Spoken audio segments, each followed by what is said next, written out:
The anime begins in a place called the Labyrinth of the Moon's Reflection, where an adventurer, Rentt Faina, found himself paralyzed after encountering a dragon. He thought it was the end, but later was surprised to realize he was still alive. However, upon looking at his reflection in the water, he discovers that he has somehow been transformed into an undead. Before this incident, Rentt had gotten up early that day because for him, only nobles, wealthy merchants, and perhaps scholars with rule-free lives sleep in late. His studious friend, for instance, forgets to sleep for days when focused on research. Rentt was born and raised in a small town not even on maps and currently is a bronze-class adventurer. Like every adventurer, he wakes up early to get good jobs at the Adventurers Guild, which offers tasks based on everyone's skills and class, including monster extermination, escort plant and material collection, and even clearing clogged ducts. Rentt greets some adventurers at the guild, reviews the day's jobs, but not finding any interesting, decides to continue exploring the labyrinth of the moon's reflection, as he used to do. Unlike most adventurers, Rentt worked alone, not being very skilled, belonging to the second lowest class despite being an adventurer for 10 years, counting training before that, totaling 20 years. Despite this, he managed to make a living by hunting monsters and selling magical stones and other materials to the guild, being cautious and having an emergency fund. And so, Rentt stops by the market to buy bread and then heads to the labyrinth of the moon's reflection. However, unlike other times he entered to explore, that day he found a secret passage, getting excited about the discovery and the idea of exploring an uncharted area, acting without any prudence, something essential for any adventurer. He explores the place hoping to find magical items and valuable weapons, but thinks he should earn some money at the guild just by reporting that secret passage. However, instead of going back, Rentt moves forward, ignoring the fact that he is entering a very suspicious and dangerous area. As we know, instead of finding valuable items and weapons, he comes face to face with the biggest monster he has ever seen, recognizing it as a dragon, although he had never seen one before. According to legend, dragons are creatures that can have many forms and sizes, and when Rentt faces such a monster, he can't move his body, being paralyzed because he knew that a simple solo adventurer of the bronze class wouldn't be able to face such an exceptional creature as a dragon.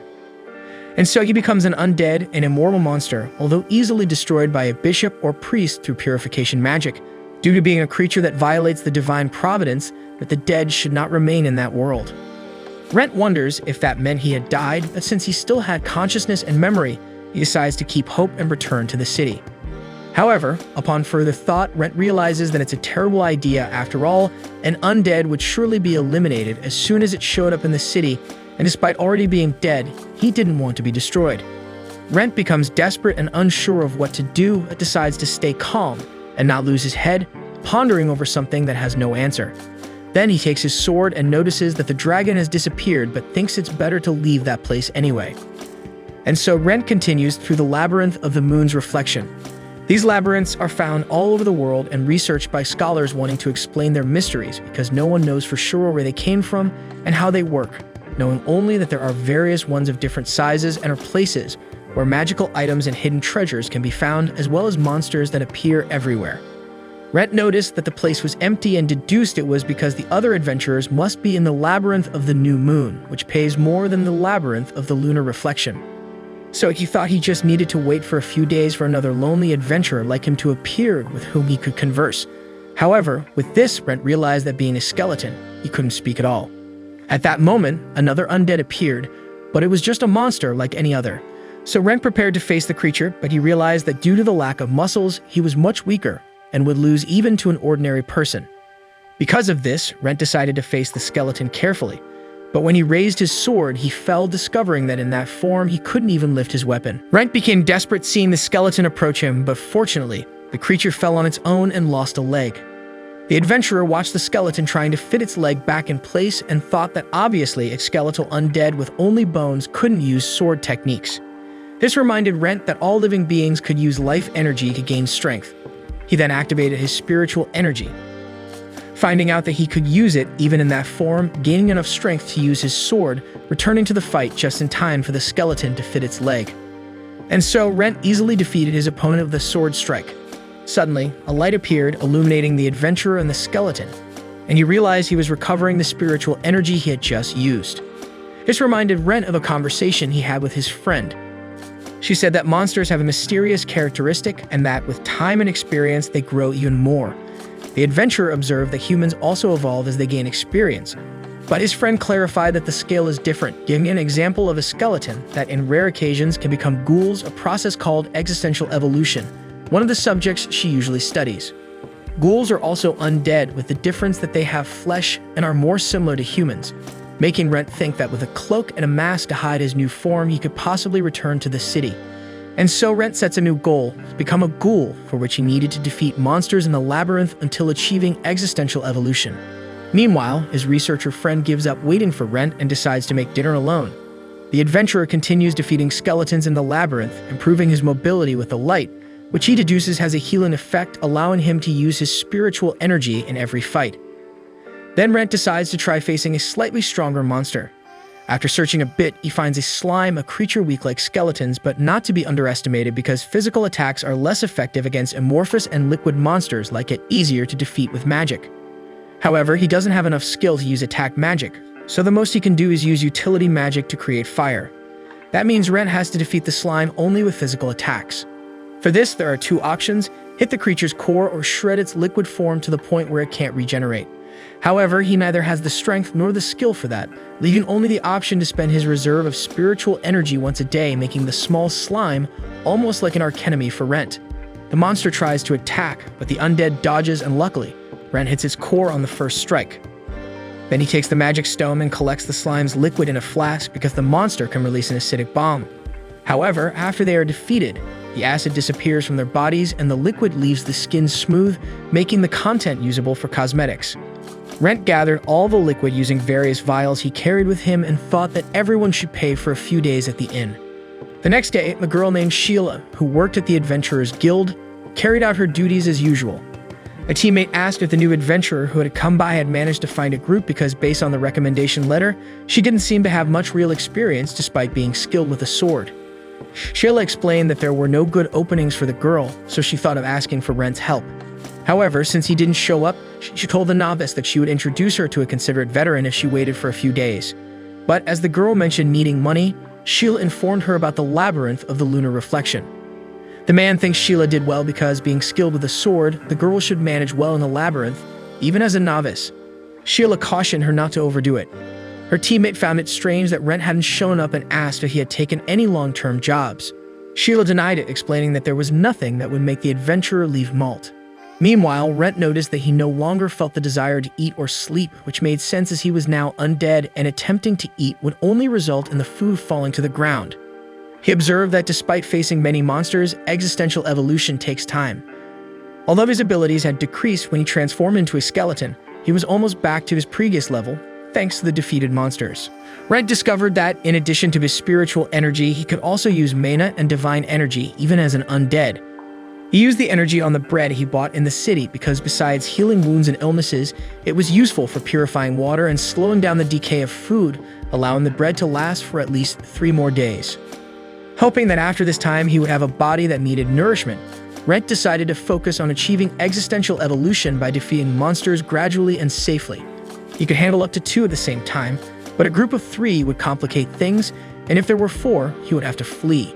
A group of 5 would be almost impossible to encounter in the labyrinth. Rentt hoped not to encounter such a large group since, in that case, it would be his end, as he lacked strength in spiritual and divine energy and had little mana.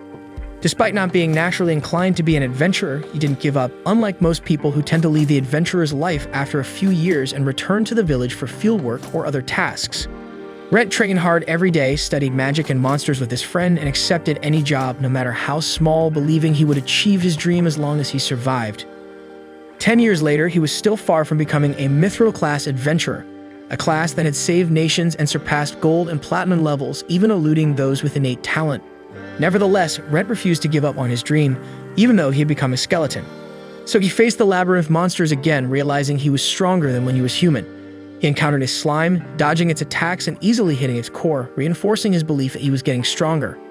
Rentt decided to collect more materials to sell, thinking he was fortunate to find another clean slime because they become disgusting after absorbing something, making it impossible to sell the liquid in those cases. But suddenly, the light appears, causing Rentt to absorb his spiritual energy once again.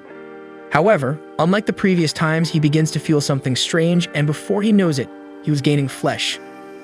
Finally, Rentt manages to undergo existential evolution and becomes a ghoul, acquiring an appearance similar to that of a zombie, which he considers a significant advancement. Rentt thinks that if he keeps striving, perhaps he'll become an undead of a higher class, like vampires who are practically indistinguishable from humans. So now that he has more than just bones, Rentt attempts to speak, but all he manages are some strange sounds. However, he doesn't get discouraged and continues training. Rentt continues hunting monsters in the Labyrinth of the Lunar Reflex to level up. Now that he has become a ghoul, he targets creatures that usually roam in groups, such as goblins. He separates them through the rooms and corridors to avoid complications. With his new form, Rentt has gained muscles, yet he remains even more agile than when he was just a skeleton. His mana and spiritual energies have increased, allowing him to strengthen his sword and easily eliminate 2 goblins. In another part of the Labyrinth of the Lunar Reflex, a girl faces off against a skeleton with her sword. Rentt observes her from afar, realizing he hasn't seen a human in a long time. He decides it's best to stay hidden because his appearance would likely provoke an attack or escape. The adventurer notes that he doesn't know the girl and deduces that she must be a novice. He knows most adventurers in Malt, but since they can be difficult to deal with and often make fun of weaker individuals like him, knowing everyone's abilities and friendships makes things easier. Rentt continues to follow the girl from a distance, realizing that at least the guild must find him useful since, despite his weakness, retirement hasn't been recommended. The girl keeps exploring the labyrinth, and Rentt recognizes that her chosen direction isn't the safest, becoming concerned for her safety. Suddenly, a skeleton appears and attacks the girl. She defends herself, and Rentt notices that she received proper training but is still weak, needing many strikes to be effective. He deduces her fighting style involves dodging attacks and gradually defeating opponents. Observing that the girl isn't paying attention to her surroundings, Rentt sees her getting cornered. Despite the challenging situation, she refuses to let a skeleton defeat her and attacks with her sword. However, her opponent grabs her weapon, leaving her completely unprotected. With no other option, Rentt decides to save the girl. He attracts the enemy's attention, hoping she takes the opportunity to attack. However, he realizes she's too surprised to do anything after seeing a ghoul, so he attacks, splitting the skeleton in half, and then introduces himself to the novice. She panics upon seeing the ghoul approaching. Rentt reassures her, explaining that he won't harm her, and releases his sword to prove his intention. Only then does the girl realize the ghoul is speaking. Rentt seizes the moment to reintroduce himself and clarifies that he is an adventurer like her. She's surprised and attempts to repeat his name until understanding that she is Rentt. Confused about why an adventurer looks like that, she questions if it's some kind of disguise. Rentt explains that he actually died but continues to exist in a certain way. The girl notices that the ghoul doesn't seem like a regular monster and thanks Rentt for saving her life. He responds that adventurers should look out for each other. She explains that despite not wanting to, she needs to ensure he will try to attack her when leaving.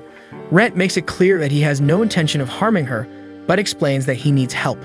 He tells her that he needs clothes to be able to return to Malt, and the girl understands that he needed something to cover his body and suggests a tunic. So Rentt hands over the money he still had saved and explains that she can buy the clothes and keep the remaining money. The girl agrees to help the ghoul adventurer and introduces herself as Rena Rupage, promising to repay the favor for him saving her life. And so she leaves the Labyrinth of the Lunar Reflex, giving her word that she will return soon.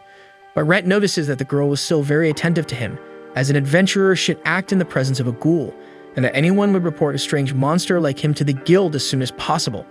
However, Rentt hopes she won't betray him and thinks that even if it happens, he'll find a way to handle it.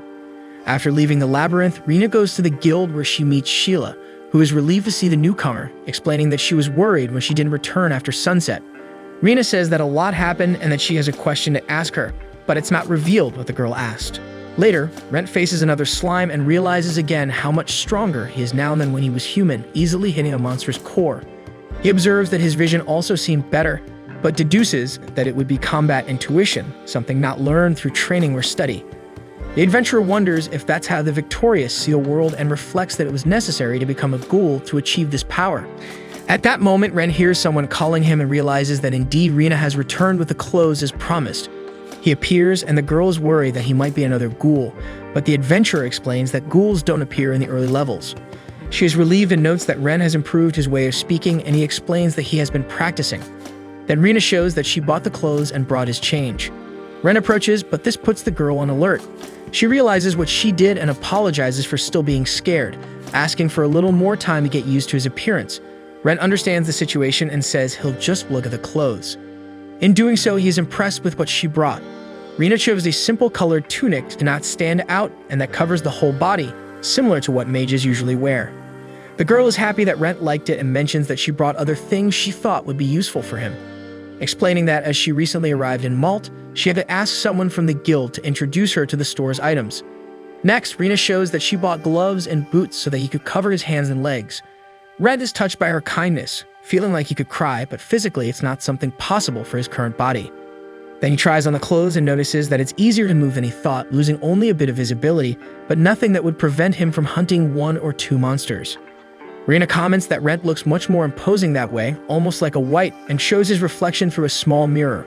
But he observes that he will still attract a lot of attention if he appears in the city. After all, his face is visible. That makes Rena remember that she also bought a mask because she foresaw that he would need it. Rentt thanks her, and he analyzes the mask while she explains that when she first saw him, she thought he was some kind of rare monster, and Rentt comments that maybe she was right. Then he puts on the mask, but notices that it's stuck to his face in a way that wasn't normal. He tries to take it off but can't, and Rena apologizes, explaining that the item caught her attention right away, but she found the price strange. Rentt asks if the mask wasn't a guild recommendation, and Rena explains that she found it at a stall selling it for a surprisingly cheap price, only 3 bronze coins equivalent to 3 loaves of bread. The girl mentions that she even checked if the mask had any curse, but as nothing happened with her touch, she thought it was safe to buy, realizing now that she was wrong because the curse is activated only when you put it on. Rentt thinks he's really unlucky and tries to remove the mask with his divine energy, thinking that as his energy increased, maybe he could remove a basic curse. However, despite some reaction, it wasn't strong enough to take off the mask. Rena feels guilty for what happened and apologizes for bringing a cursed item. Rentt reassures the girl, explaining that he really needed a mask anyway, and since she reacted to his divine energy, he just needs to save money and ask a powerful cleric to break the curse. He approaches Rena to touch her shoulder, but thinks it's better not to do that. However, she holds his hand, preventing him from pulling away, and explains that she understands he's not a bad person and therefore is no longer afraid. Rentt thanks Rena but explains that she doesn't need to force herself and can wait for the day when she's really more accustomed to his appearance. She agrees and says she's sure that day won't take long to come. Later, they both return to Malt together in a carriage. There, Rena reveals that she registered as an adventurer in the capital's guild, but since there were already many famous adventurers there, she realized there wasn't much work for a newcomer like her. That's why they recommended she register in Malt, as it's a place with 2 labyrinths nearby. Rentt says it was a good choice, but is surprised that Rena got excited about moving to the countryside. She explains that she wanted to see the world get stronger and become a respected adventurer. He understands the feeling, but says it's better to be a coward since you only have 1 life. Sometime later, they arrive in Malt, but Rentt is hesitant to pass through that entrance because many people there already know him, and they would sense something is wrong when he shows his identity. Because of this, Rena suggests they go through the West Gate, a less used entrance. However, Rentt thanks her, acknowledging that without her, he wouldn't be able to get there. However, even though he needed help, he wanted to separate to avoid causing problems for Rena. If she were caught helping a monster enter the city, she would be considered a criminal and lose her adventurer license. Rena says she understands the danger she was taking in helping a ghoul, but she knew she was only alive thanks to him, and therefore saw no problem in risking herself to help him. As the girl insists, they both head to the West Gate. There, they display their night identities to the guards, but one of them notices Rentt's appearance and orders him to remove his mask. Quick on her feet, Rena explains that she is cursed and can't take it off. The guard inquires if that's why he talks strangely, and she clarifies that Rentt was severely injured after battling a monster. The boy plays along, showing his ear to the guards since his zombie-like appearance makes it seem as if he's wounded. Rena fabricates that he bought the mask to conceal the scars, unaware of the curse. They marvel at how unlucky the guy is, and Rentt suggests they can try to take off the mask if they want. So after Rena assures them it's safe to touch, one of the guards attempts to pull the mask, realizing they were telling the truth about the curse, and they agree to let Rentt pass. The knight thanks Rena once again for helping him but seizes the first chance to evade her, leaving her alone because he still doesn't want to bring trouble to her. Rena searches for Rentt everywhere as he observes her from afar, analyzing that her equipment is cheap but well-maintained. She's skilled with the sword, very intelligent and courageous, making him certain that the rookie will become a great adventurer, despite others with such talents leaving him behind. Rentt contemplates apologizing for leaving Rena alone when he achieves a slightly more human appearance, feeling guilty for having to do so. And so he continues his journey alone, reaching his friend's house because he needed someone who also has a past and whom he's confident will keep his situation a secret. Rentt tries knocking on the door, but with no response, he enters the house and finds his friend Lorraine sleeping peacefully. He wakes her up and she startles at the sight of Rentt with a mask.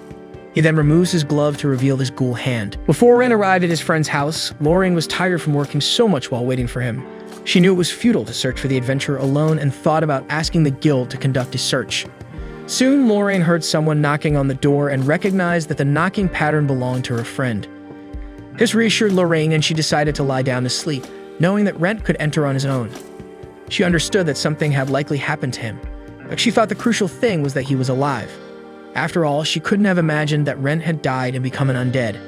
However, after he entered the house and revealed what he had become, Lorraine mentioned that despite studying monsters and magic, she had never heard of someone turning into an undead after being eaten by a dragon. She asked if the dragon was still in the dungeon, and Rentt explained that he didn't know but presumed it had probably left. Lorraine thought it was a very strange and hard-to-believe story, but considering her friend's new appearance, it was clear that what he told her had indeed happened. Rentt noticed that despite the circumstances, the girl remained calm, which he expected as she was an academic, mage, and adventurer. However, it seemed at that moment she saw him more as a subject of study than as a friend. Next, Lorraine asked him, perhaps cruelly, if he was sure if he was still the same person. The ghoul thought he still had consciousness and memories of his previous life, but as he had certainly died, he understood he couldn't confirm being the same person. Rentt replied, explaining that he couldn't say for sure, but she observed that the answer was very much like her friend, even though she recognized it was challenging to assert that he was indeed the same person. However, she decided to set that question aside for now and ask what he wanted to do. Rentt explained that he wanted to continue being an adventurer and achieve the coveted mithril class no matter what. But with his appearance, he couldn't go to the guild, and his friend understood that he wanted her to accept jobs on his behalf. Lorraine also thought he couldn't get a room at an inn and offered for him to stay with her for the time being. Knowing Rentt would feel uncomfortable staying for free, she suggested that in exchange for shelter, he would help her with her research, as no one had ever had the chance to study a monster that underwent an existential evolution.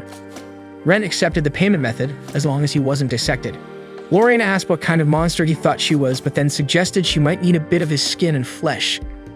Later, Lorraine left the house to get Rentt's money with the magic stones and slime liquid he collected in the Labyrinth of the lunar reflection, returning with a good amount thanks to the quality materials he obtained. Then Rentt explained that he was heading to the three-pointed spear to find a blacksmith. As he walked in the street, everyone who crossed his path was puzzled by his appearance. Upon arrival, he explained to the attendant that he wanted a new sword. The girl assessed his old weapon and noted that it had been well taken care of but was at the end of its lifespan. Due to the damage, she deduced that the adventurer could use magic or spiritual energy. Rentt explained that he had both along with divine energy. The attendant was surprised, as it was very rare for a person to be able to use all three. She explained that he was the second customer they had with that ability. Rentt asked her to keep it a secret, and she didn't question his motives, explaining that it was part of the blacksmith's job to keep their clients' secrets. Rentt thanked her and handed over a substantial amount of money, enough for the blacksmith to make a high-quality new sword. However, the attendant explained that he could only pay half at that moment and leave the rest for when the weapon was ready.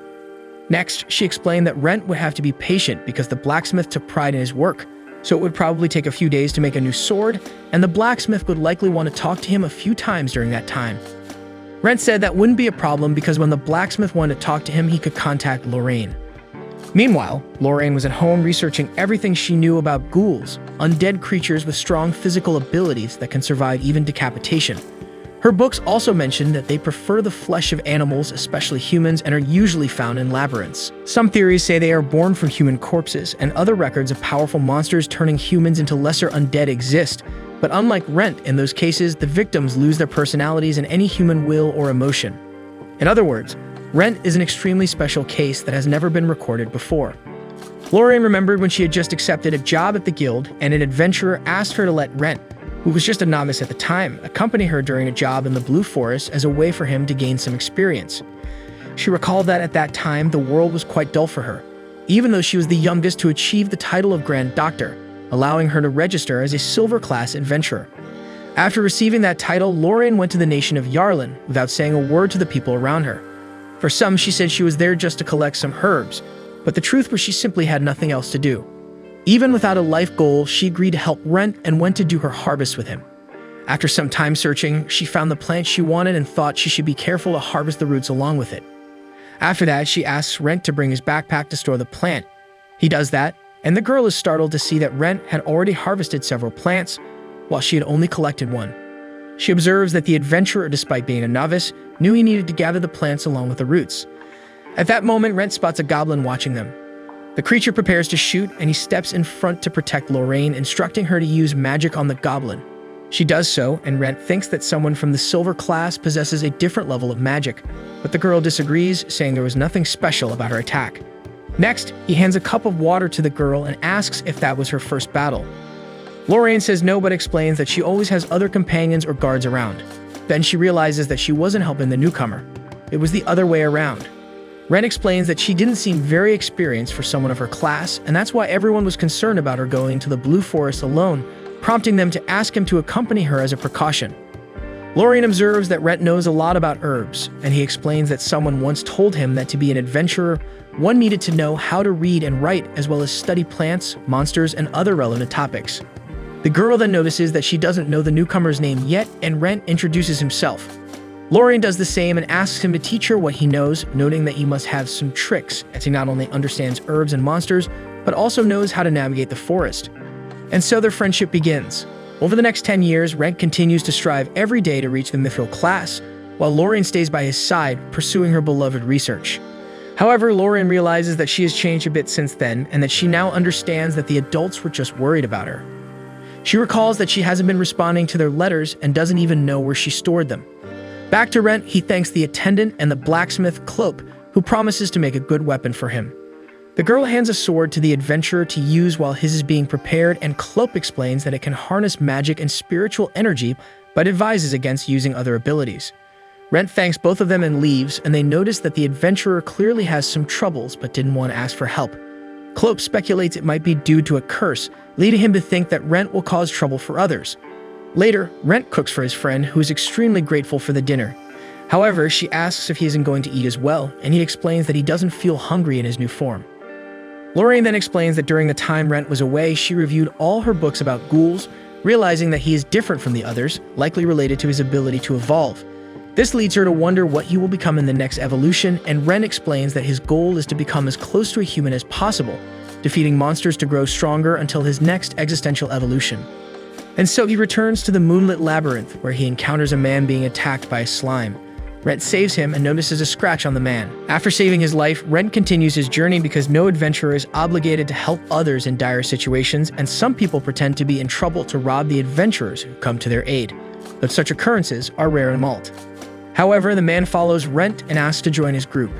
He explains that he just registered as an adventurer and can't even face his slime yet. Rentt explains that these creatures are strong, especially for sword-wielding adventurers. The man realizes that Rentt is a veteran, revealing that he is a cook with a restaurant in Malt, in debt and needing to earn 15 gold coins by the next week. He decided to risk his life as an adventurer to get the money he needs. Despite Rentt's suspicion, he agrees to accompany the man, even without knowing if he's a good person. Then Rentt remembers that he doesn't know if he is still the same person as before, feeling a bit uneasy about having a companion at that moment. Nevertheless, they continue together, and Rentt leads the man to the secret passage, where he was devoured by the dragon, as it may contain magical items that would fetch the necessary amount for the cook. The newcomer is amazed by the place, especially because his map showed it as a dead-end alley. They explore, finding only a small opening, another secret passage. The man asks if Rentt could make money just by reporting the location to the guild, but Rentt remains silent. The man acknowledges that Rentt wasn't the one who found the place and assures him he won't take credit for something he didn't do. Rentt, uninterested in glory, allows the cook to claim credit for finding the place but asks them to explore the other passage together. Thus, they pass through the small opening and reach an empty room. The newcomer decides to search for more secret passages, thinking there might be 1 or 2 treasures in the unexplored area. At that moment, Rentt sees a drawing on the floor and is puzzled as the man moves forward without concern, as if not seeing the same thing. Rentt tries to warn him, but before he can explain, the man is teleported. Realizing it's a teleportation circle, likely sending them to a lower floor with strong monsters or deadly traps, Rentt thinks the smart move would be to abandon the cook. However, he reflects that doing so would only make him a monster.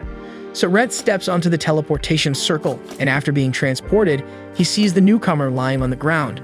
Before helping him, Rentt discovers they've ended up in a boss room with a giant skeleton. Rentt attempts to attack the creature with his spiritual energy and then tries to use magic, but both attacks fail to cause any damage.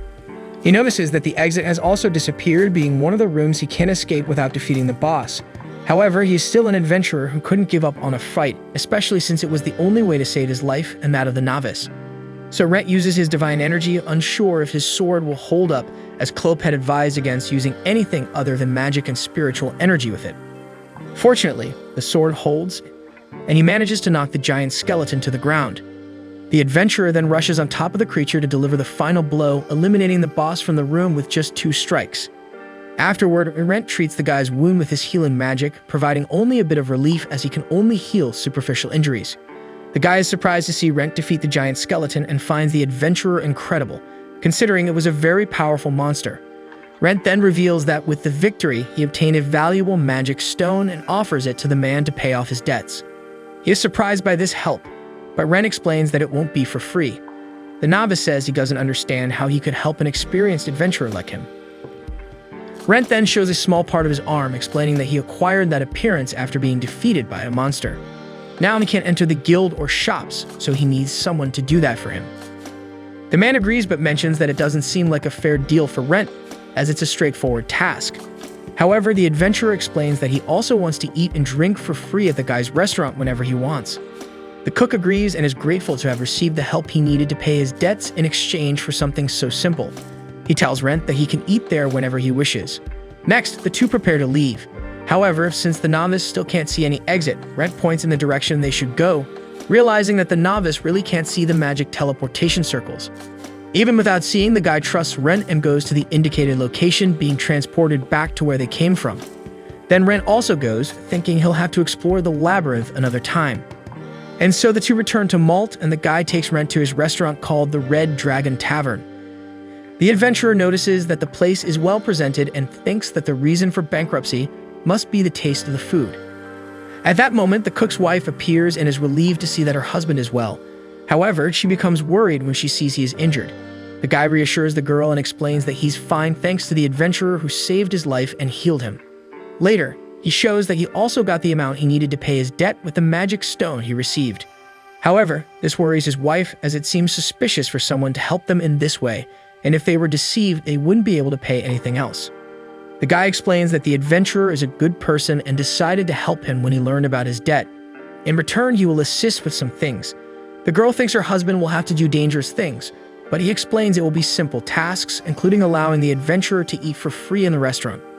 The girl is puzzled, as that was practically nothing compared to the help they received. Still, she realizes it's true and becomes emotional about finally getting rid of the debt. Afterward, the guy realizes he never introduced himself to Rentt. He says his name is Loris and his wife is Isabel.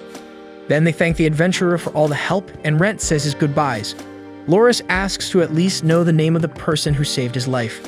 After ensuring they could keep it a secret, Rentt introduces himself, and Loris promises to call the adventurer only Sir to keep his name confidential. He invites Rentt to the restaurant anytime, as it will be a pleasure to serve him. And so Rentt leaves, heading towards Lorraine's house. Along the way, he senses something strange and wonders what he has become. When he finally reaches Lorraine's doorstep, he notices his vision is becoming peculiar.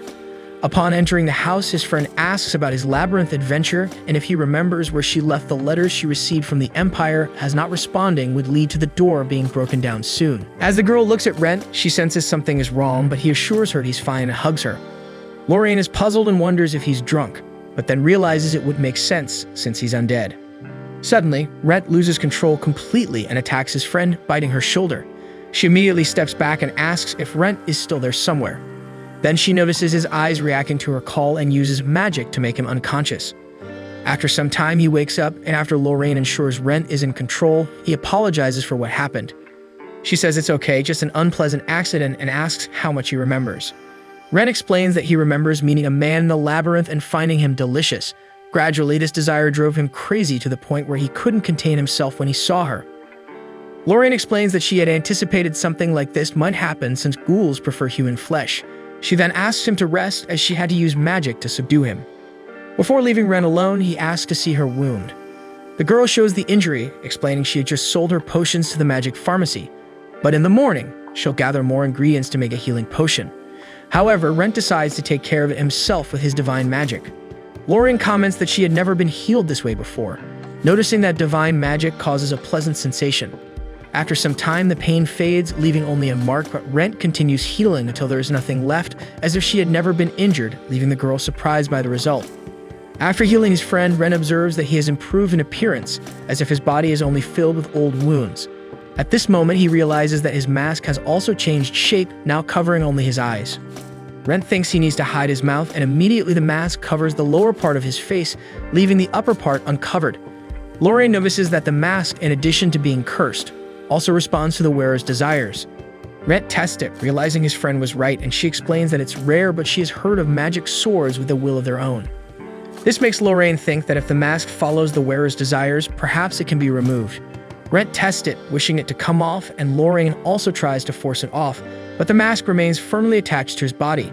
As he continues to be undead, the adventurer decides to keep the lower part of his face covered. Next, Lorraine notices that her friend is able to speak much more clearly and naturally. Rentt thinks he must have undergone existential evolution again, probably becoming the giant skeleton he defeated. However, he remembers that when he evolved into a ghoul, it happened immediately. Lorraine reflects and concludes that it might have been when he fed on her blood. After all, he stopped being a ghoul and became a ghast, a servant of vampires, which is weaker than a lesser vampire. Rentt wonders why he turned into a ghast, and Lorraine says that even for scholars, existential evolution is a complete mystery, just like the origin of labyrinths, although she has a theory about evolution. Then Lorraine asks if Rentt would like to know, and upon his confirmation, she begins explaining that, as far as is believed, existential evolution occurs when a monster transforms into a more powerful being. She recalls that initially he was just a skeleton, and then evolved into a ghoul, which was curious since there are other ways for ghouls to evolve, such as becoming a skeleton soldier, knight, or many others, although there are also reports of some evolving into ghouls. Because of this, her hypothesis is that Rentt is evolving according to the form he desires, as his will is to have an appearance as close to human as possible. Rentt observes that the theory makes sense but wonders if he should have turned into a vampire, which is more similar to humans than a ghast. Lorraine explains that evolution must work like the Adventurers Guild, where one needs to go through each stage as they gain power, only then reaching the final goal. She continues to explain that experiments with smaller monsters show they evolve into a form adapted to the environment they live in, gaining, for example, affinity with fire when living in a volcanic region or with water when living near a lake. Therefore, it's also possible that his evolution is having a passive reaction to the environment, although this does not negate her theory that this response occurs due to the monster's own will. Rentt thinks that if his friend is right, he will be able to evolve into a vampire and maybe one day return to being human. However, she believes it's more likely that only the first option will happen, not knowing if it's possible for him to return exactly to what he was. Later, Lorraine concludes that probably the next existential evolutions will require more than just defeating monsters, as he became a ghast when he ingested her blood. It's likely there's a special condition to become a vampire, although it's just a hypothesis.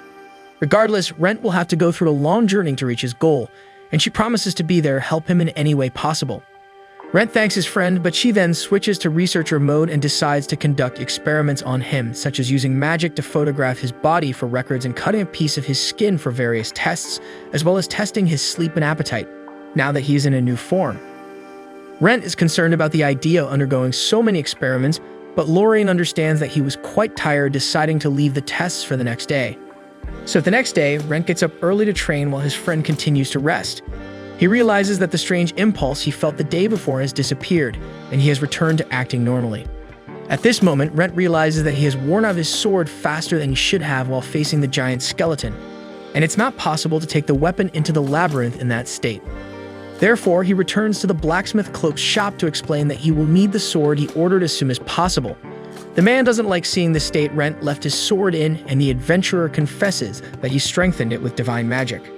Cloak questions why he used this type of magic on the sword, since he doesn't need it to defeat any type of monster in the Lunar Reflex Labyrinth. Rentt explains that he found a giant skeleton in an unexplored area. The blacksmith is surprised but realizes that this explains the situation of the weapon and even the strange way the adventurer looks. Then Cloak asks if Rentt explored the area, and he explains that he will need his sword to do so. Cloak says he can't deliver it at that moment, but understanding that Rentt can't let someone else explore the area he found, he decides to lend another sword to the adventurer, one slightly better and more resistant than the last, as Rentt is one of his best customers. And so the adventurer leaves the shop with a new weapon, ready to continue exploring the labyrinth with the goal of achieving a new existential evolution.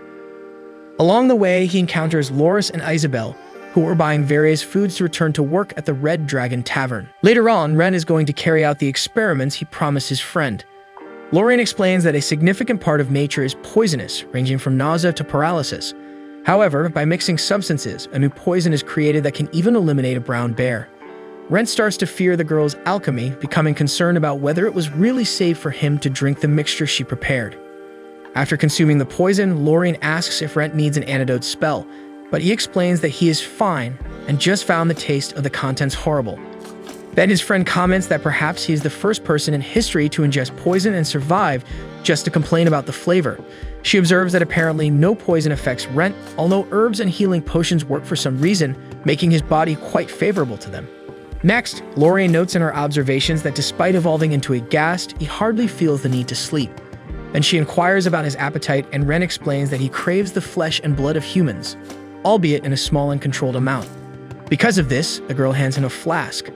Rentt thinks it's another experiment with poison, but upon opening it, he realizes it contains a bit of blood. Lorraine explains that she took a bit of her blood and put preservation magic in the flask to make it last longer. Even though he doesn't want to, it's better to ingest at least a little blood periodically to prevent him from losing control again. Rentt agrees and consumes a drop from the flask, celebrating the taste. Afterwards, he thanks Lorraine, mentioning that just that amount was enough to curb his hunger, and he promises to make the flask last. Then Rentt mentions that he intends to go to the guild to accept an adventurer job. Lorraine reminds him that to take on jobs, he needs to show his identity, and since everyone there knows him, they will have many questions about his new appearance. Rentt acknowledges that his appearance is indeed quite different, but he thought it wouldn't be a problem since he's just a bronze-class adventurer. Lorraine agrees that there are many others in his class, but she says that everyone will still recognize him because the whole guild likes him. After all, he did all kinds of jobs. Whether helping a newbie or taking on jobs no one else was interested in. Rentt says those were unimportant services, and Lorraine asks him not to downplay himself like that because the guild even wanted to recruit him. Rentt is surprised as he didn't consider himself a very talented adventurer. Lorraine explains that they probably found it challenging to bring up the subject since Rentt showed no signs of retiring. She is sure of their desire because she knows some people from the guild. Rentt says he indeed has no intention of retiring, and that's why he wasn't interested in working at the guild, but he's happy to know that everyone sees him that way. Then, Lorraine thinks that the best way for Rentt to accept missions at the guild without causing problems would be to present himself as a new adventurer. Since it's something that requires a personal presence, everyone would continue to think he is missing. And so Rentt returns to the guild after such a long time. He goes to Sheila to register as a new adventurer, and the girl hands him the necessary form explaining that he can fill out everything if needed, except for his name. Rentt expresses gratitude and explains that he can read and write, so it won't be necessary for someone else to do it for him. Then Sheila explains that he doesn't need to fill out everything on the form, but listing the spells and other abilities he possesses helps the guild to find missions for him. Rentt remembers filling out that form 10 years ago, and at the time he didn't even know what an ability was, so he only managed to write his name and age, which is very different from what he's capable of now, although his goal hasn't changed. When Lorraine suggested that he introduce himself to the guild under a different identity, Rentt was initially against it, as guild norms prohibit the use of different names. However, his friend insisted, saying they wouldn't find out, and even if they did, it wouldn't be a big deal.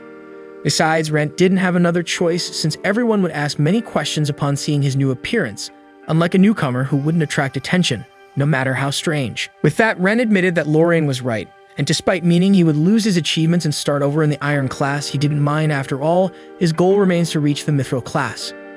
So at the present moment, the adventurer finishes filling out the form, stating that his name is Rentt Vivi, the same last name as Lorraine's.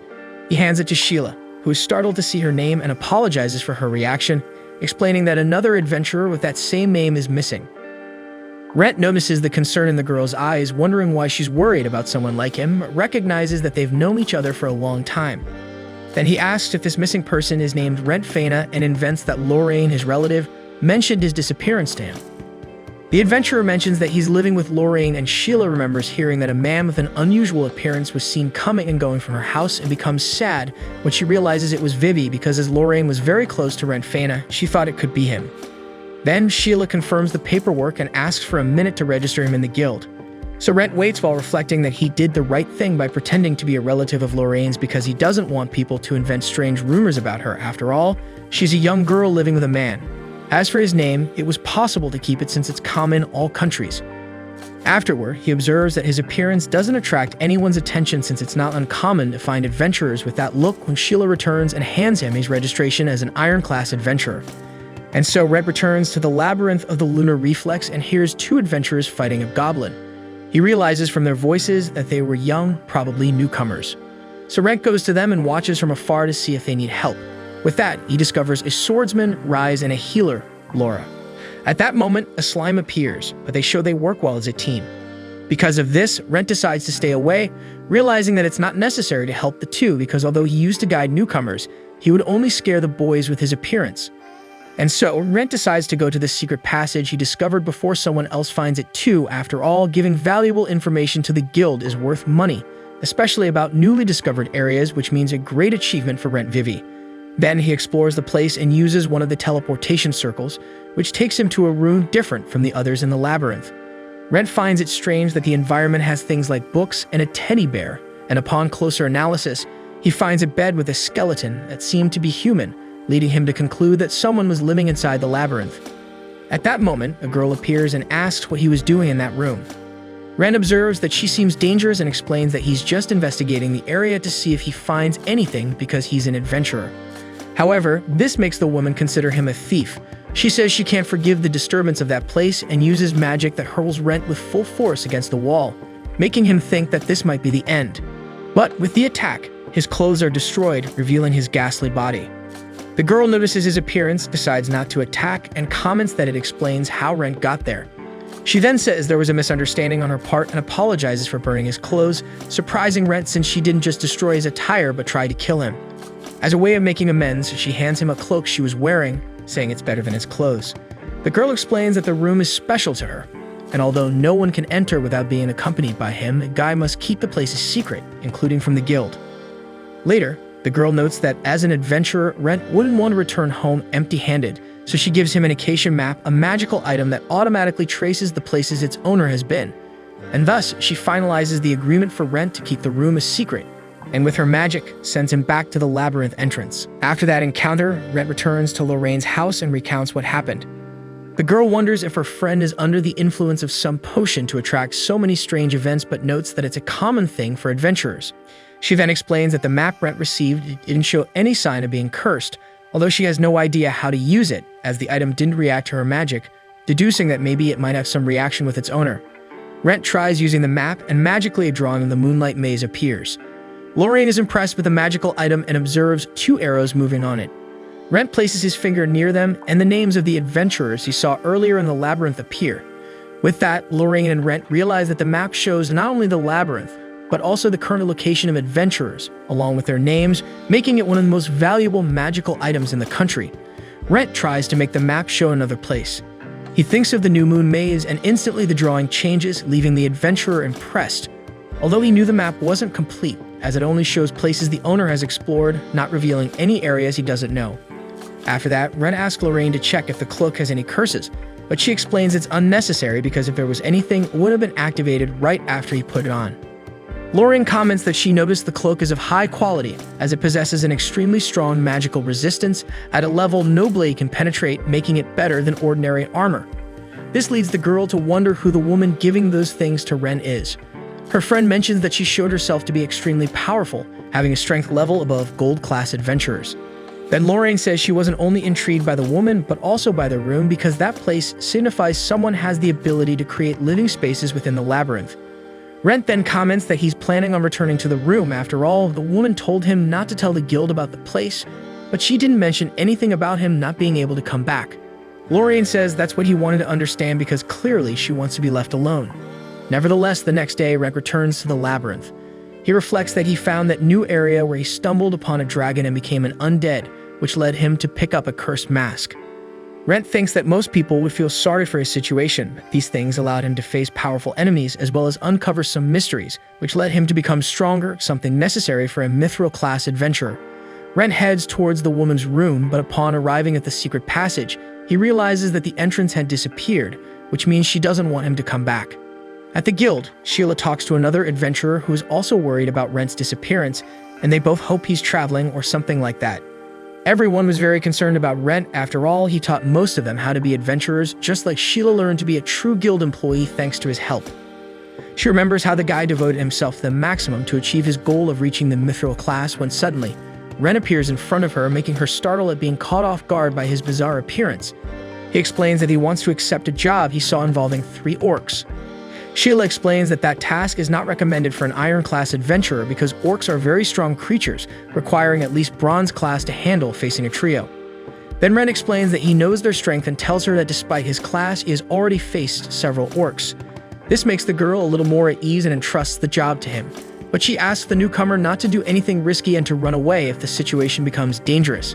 Rentt promises to do so if necessary. After all, he understands more than anyone that you only have one life. And so after a while, Rentt returns to the guild after defeating the 3 orcs and bringing back their remains in a magical bag, an item that, despite taking 5 years to buy, was worth it, as it's something super necessary for a solo adventurer like him.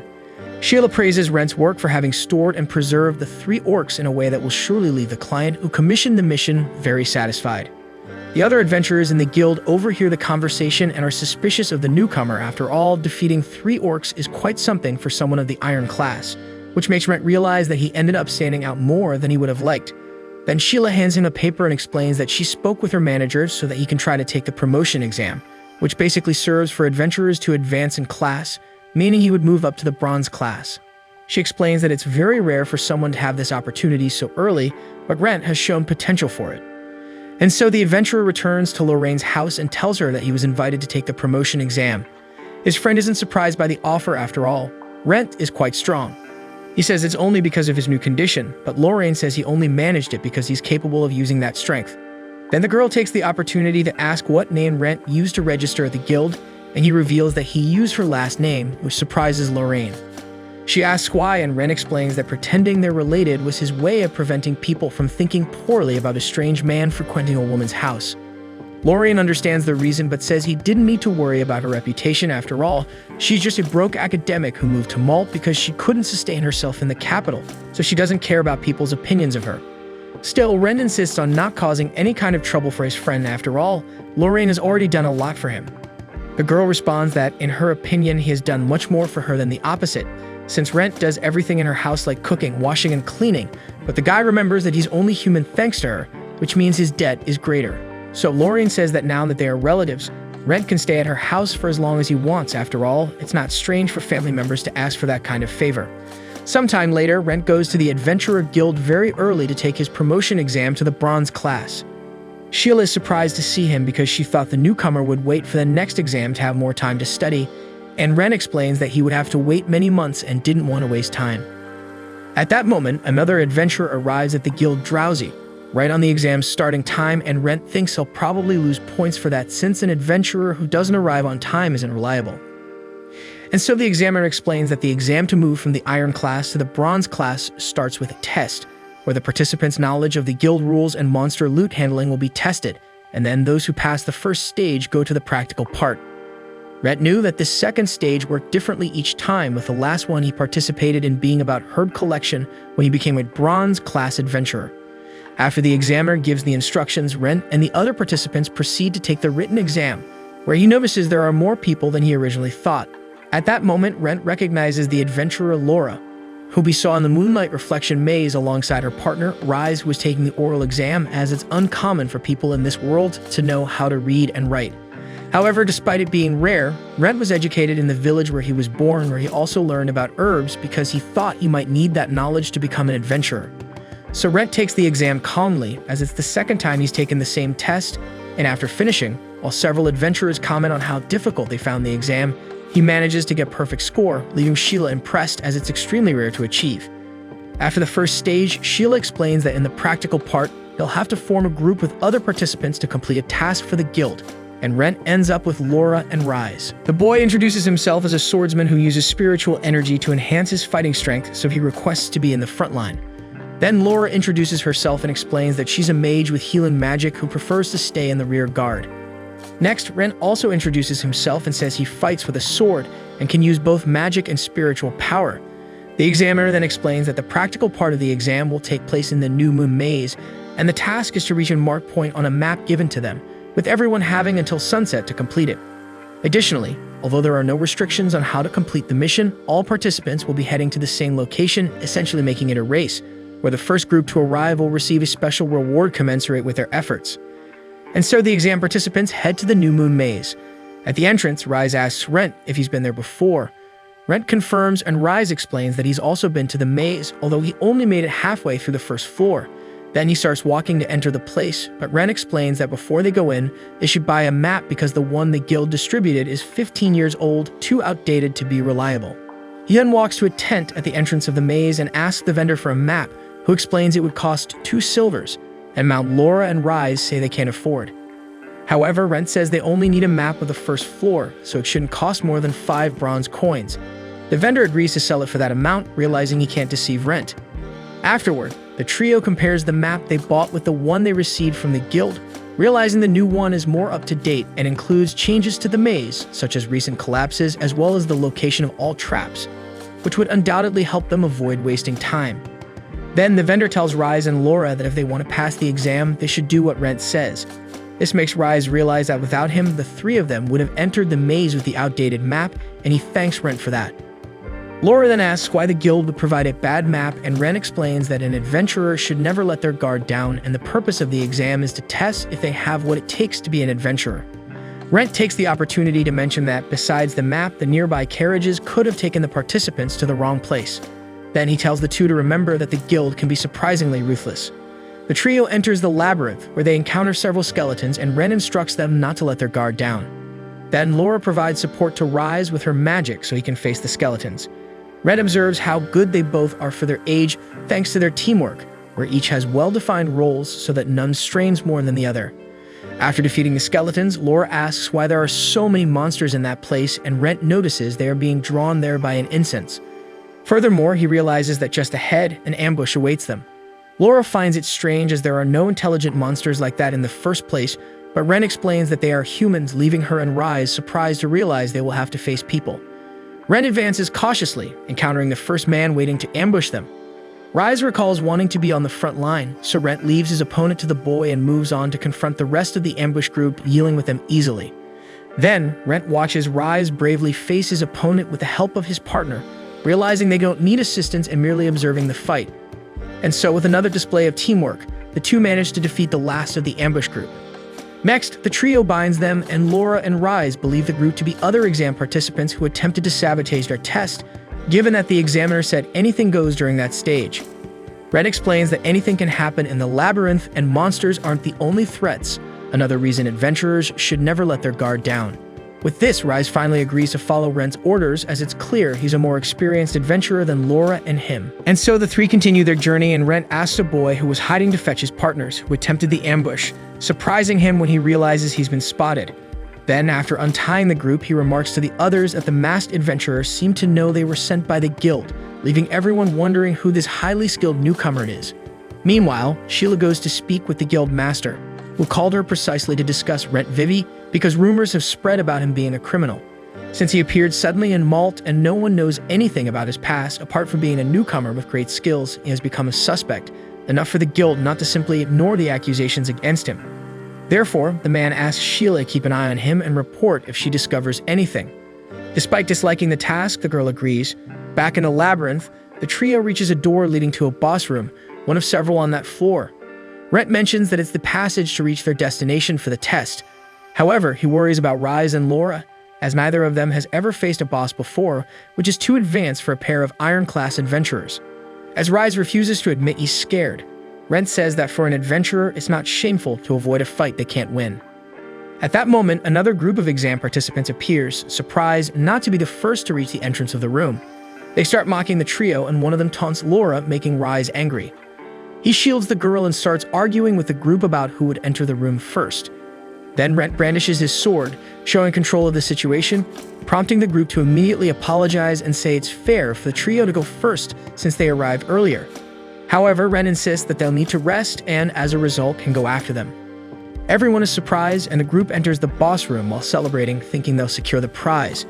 Rise complains to Rentt for letting the others go ahead, but Laura thinks he must have had a reason for doing so. Rise then deduces that Rentt wanted them to witness a boss fight before entering, but the adventurer explains it's for another reason. After a few seconds with the group inside the room, the trio hears screams and then watches everyone being safely evacuated by some guild employees. Rentt explains that he wanted them to see that even if they lose, they will leave alive. Later, he reiterates that it's not shameful to avoid a fight they can't win. Rise thinks maybe Rentt was right but refuses to give up because he knew that if he left he wouldn't come back and would never achieve his dream of becoming a true adventurer. Laura decides to go as well, and Rentt realizes that the two have already made up their minds. Reflecting on it, he realizes that most adventurers who face a problem usually just quit the profession, and Rise chose not to give up because he felt it instinctively, considering it important and necessary to become an adventurer. And so Rentt and the duo enter the boss room, following the necessary path to complete the practical part of the exam. Inside the room, the trio encounters a giant slime, yet none of them are shaken. They remain confident that they will overcome, even though Rentt knows that defeating a boss is not a prerequisite for passing the exam. Thus, he hoped the other participants would defeat the monster for them. However, as that did not happen, now the three are left to face the slime. Rise is the first to attack. He dodges all of the monster's attacks and attempts to hit the core, but fails. Meanwhile, Laura focuses on strengthening her magic, and Rentt maintains cover, trusting that both are capable of defeating the giant slime. Before entering the location, Rentt warned the two that physical attacks would not be very effective against a boss, so using magic would be necessary to win.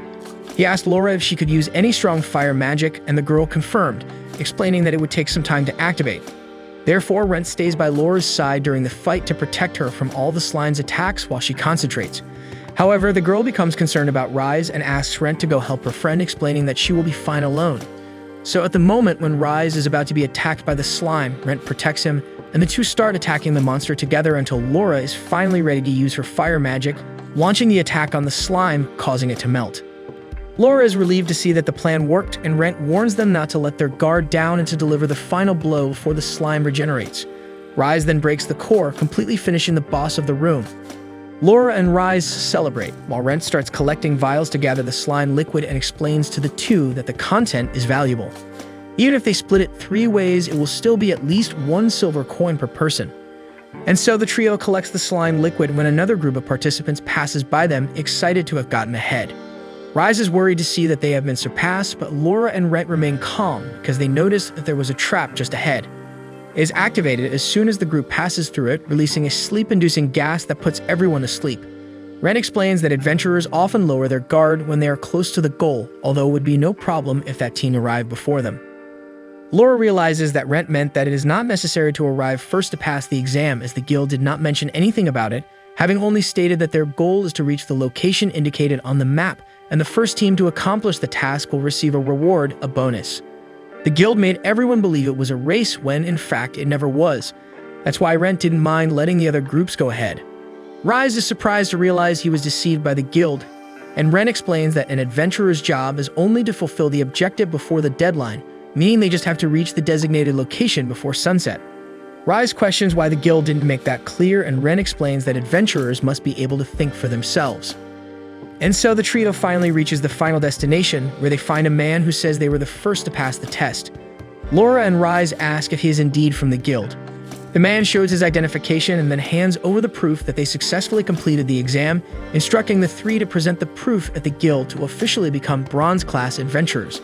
Rise then asks about the bonus they mentioned, and the man explains that the first 3 teams to fulfill the objective receive a case of potions for each member of the group. Rise and Laura celebrate their victory and the bonus they received, and Rentt asks them to take a walk in the maze before returning to the guild.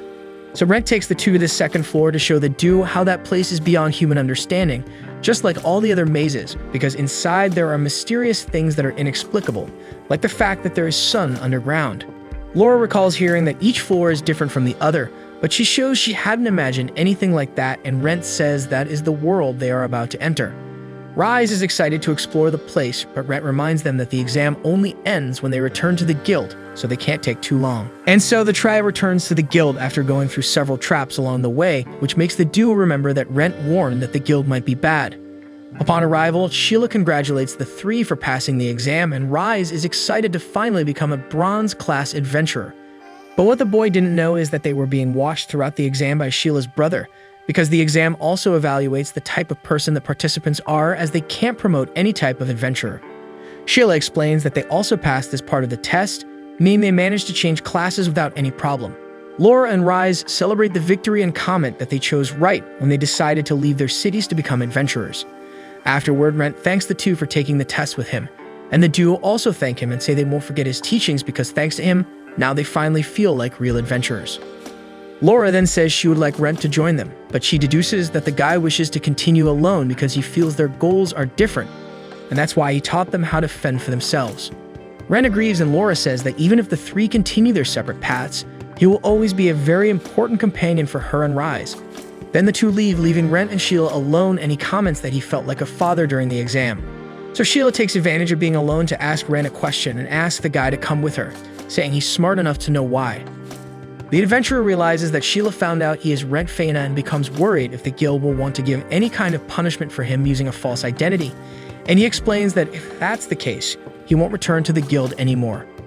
Rentt starts to leave, but Sheila stops him and says she just wants to know what happened to him. So Rentt ends up talking to the girl in a private place because although he had thought of running away, he felt she was genuinely concerned about an old friend. And so he explains that he's dealing with a big problem and doesn't want anyone to get involved, including the guild. But Sheila explains that she hasn't reported anything to anyone yet because she wasn't sure about her suspicion, besides wanting to find out the truth for herself. The girl says she only reported what was necessary to the guy who was observing Rentt during the exam, but since he's her brother, it's guaranteed he will keep it a secret. Then Sheila asks Rentt to tell her what's going on, and as a way for him to trust her, the girl says she prepared a magic contract as a guarantee that she will keep her promise to keep the secret, because if she breaks the contract, she will suffer the consequences based on magical force, which in this case will be her leaving Malt to go to a country where servitude is legalized to become a servant. Rentt gets scared and asks why Sheila wants to go so far in the contract. She explains that she wants to help her friend regardless of whether he's from the guild or not, because it was thanks to him that she was able to grow in her work. Just like her, there are many others who are grateful to him for the same reason. So Rentt agrees to sign the contract and decides to quickly tell Sheila about his situation, revealing his appearance. She's startled, and Rentt thinks Sheila regrets asking, but she denies it, saying if he's suffering so much, she wants to know everything. Rentt then explains that he's become an undead, and understanding that his situation is terrifying, he makes it clear that he has no intention of hurting anyone, but it's up to her to believe him or not. Sheila says she believes him because, although he's become a monster, Rentt has always been a good person who has helped many others and therefore deserves help now that he needs it. Finally, she says that even if something happens between the guild and him, Rentt can count on her. And so at night, Sheila and Rentt go to Lorraine's house. She's surprised by the visit and shows jealousy toward the guild girl. Then after the two enter, Lorraine asks what Sheila knows, and she explains that she's already aware that Rentt has become undead. Because of this, Lorraine begins to try to scare the girl, saying she's very brave for going alone to the house of a witch and a monster. Lorraine does her best to scare Sheila, but the girl says she's aware that she's just a very studious academic. Still, Lorraine continues trying to frighten Sheila, saying that she only made people believe she's a simple academic, but in reality, she's a witch who hunts people at night. Sheila continues to find the whole story amusing, but Lorraine explains that it's the kind of monster Rentt has become. This makes the adventurer realize that his friend is testing Sheila because depending on her response, she'll see the girl as a threat. But Sheila makes it clear that she's aware of his condition and trusts that Rentt won't hurt anyone, which reassures Lorraine. Then she invites the girl to stay for dinner. And so after the meal, Sheila praises Rentt's cooking, and he explains that he learned to cook in the village where he was born. This prompts Lorraine to comment that it's useful to have him around because Rentt does almost all the household chores, and explains that the two made a favor exchange and the payment at the moment is a vial of her blood for him to feed on. Sheila reminds that Rentt is now a ghast, which is basically a low-level vampire and therefore needs blood. Next, Lorraine deduces that the two made a magical agreement for Rentt to trust her with everything, and he agrees, explaining that Sheila will keep his current situation a secret. Then the girl takes the opportunity to explain that although she'll keep the secret, Rentt has been attracting a lot of attention. She explains that lately many novice adventurers have been disappearing throughout the kingdom, and he has become the main suspect. Lorraine thinks these adventurers might simply have been attacked by monsters, but Sheila explains that if that were the case, their belongings would have been left behind, so the guild is presuming it's a series of kidnappings. With that, Lorraine understands that the guild is suspecting the novice adventurer, who is very skilled and has a somewhat suspicious appearance. Sheila explains that in addition to these reasons, many adventurers are feeling jealous of Rentt, which has worsened his situation. The guy is happy to be invited, but the girls explain that at the moment, it's not a good thing. So Rentt thinks a good way out is to stop attending any labyrinth for a while as a way to prove his innocence. However, Rentt considers staying away for only 3 or 4 days, which wouldn't be enough time.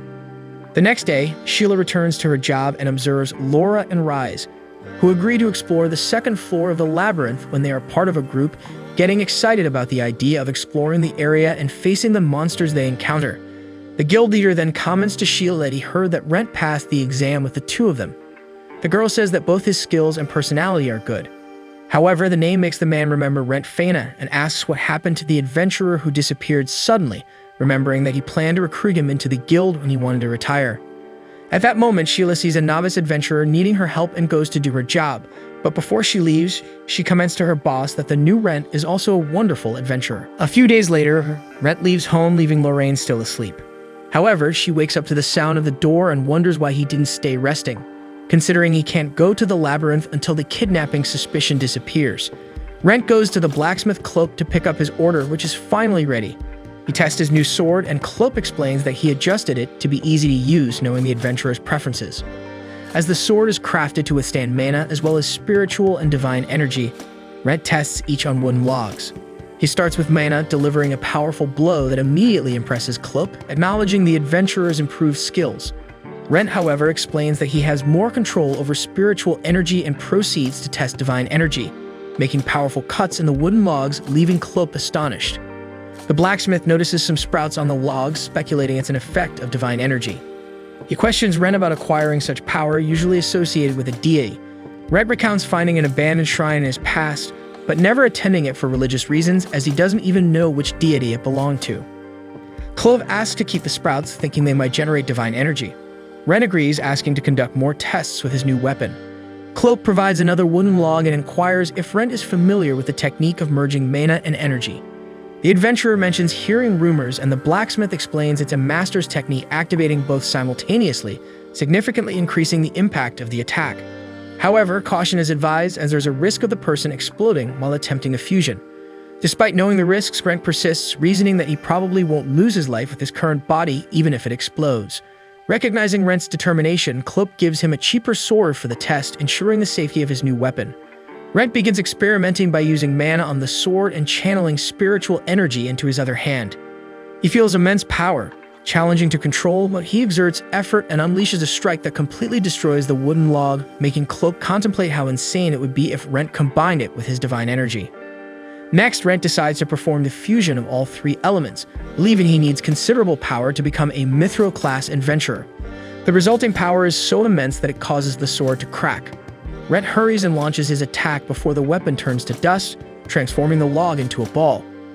After completing the tests, Rentt apologizes to the blacksmith for what happened to the sword. Clope reassures him, explaining that divine energy removes impurities and restores matter to its original form, making it unsuitable for use with a normal weapon. He hands over the ordered sword, warning that despite crafting it to withstand divine energy, the weapon couldn't handle the fusion of all three elements, at most supporting mana along with energy. At that moment, Rentt recalls meeting the mage and asks Clope what to do if he encounters an opponent he can't defeat.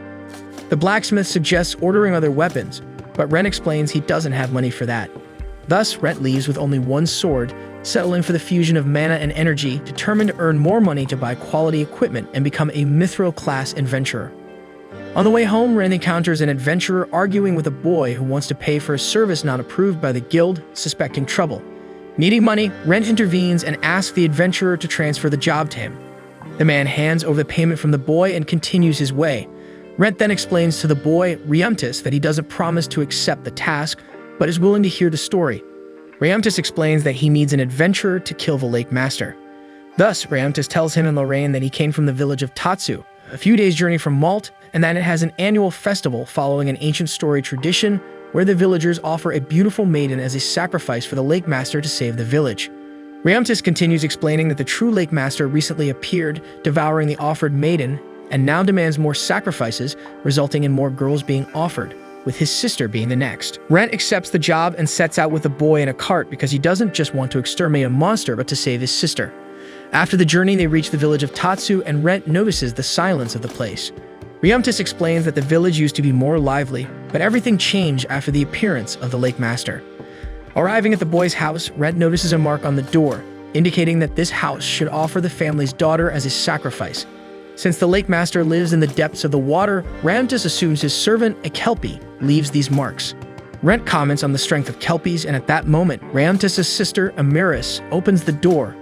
The boy is excited to show that he got help and introduces the adventurer, but the girl remains serious, pulling him inside for a private conversation. Amaris tells her brother not to fall for the words of strangers from the big city, and that the adventurer looks very suspicious and is probably deceiving them. The two argue, and Rentt listens to everything with his monster-enhanced hearing. Afterward, Amaris opens the door to thank Rentt, stating that Tatsu's festival is an ancient tradition that cannot be changed, and he should leave and pretend nothing happened.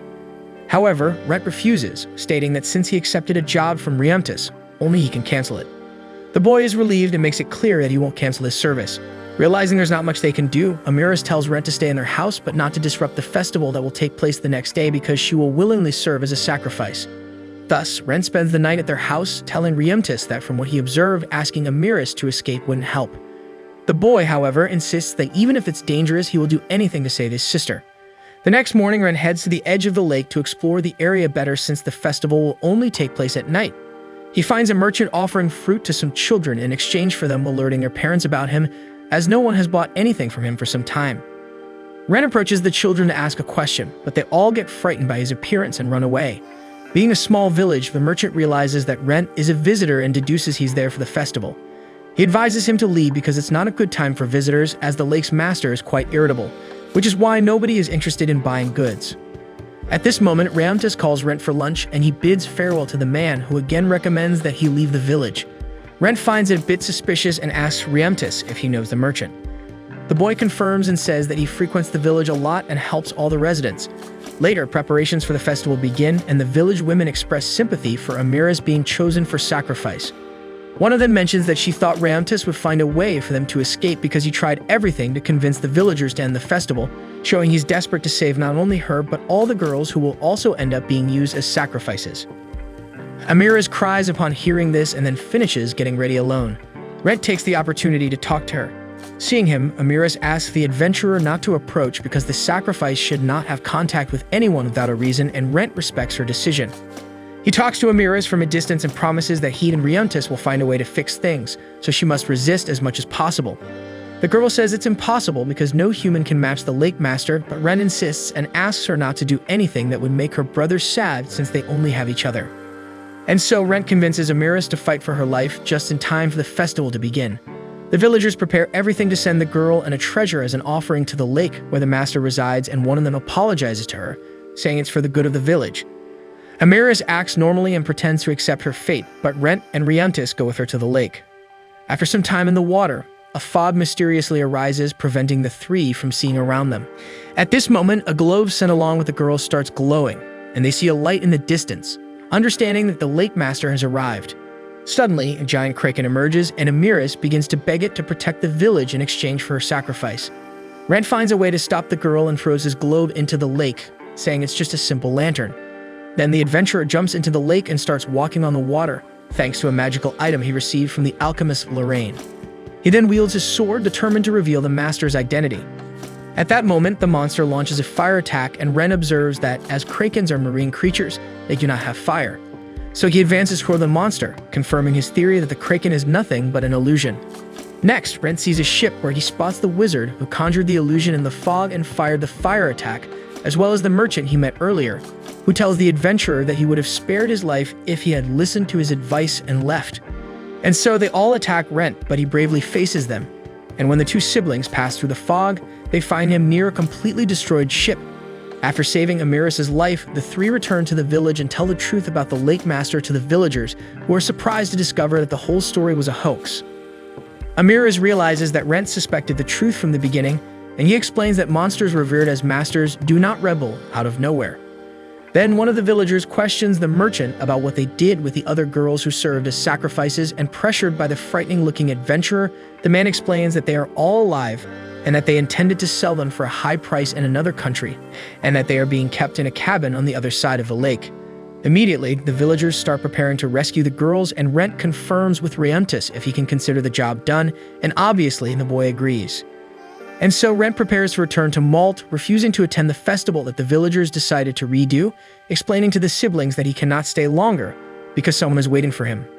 Reborn and Amaris are saddened by his departure, and the boy says he will never forget that he saved his sister's life and the entire village, while the girl decides to show her gratitude with a kiss on the cheek. After bidding farewell, Rentt leaves in a carriage while thinking that the merchant and the other kidnappers said they only captured women and therefore, apparently, they are not involved in the disappearance of the novice adventurers that Sheila mentioned.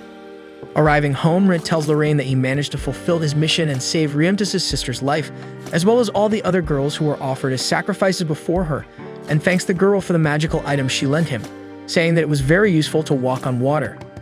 Lorraine says that if there really were a lake master, she would want to meet him, but Rentt says it was good she didn't go with him, as the girl stayed to do another job.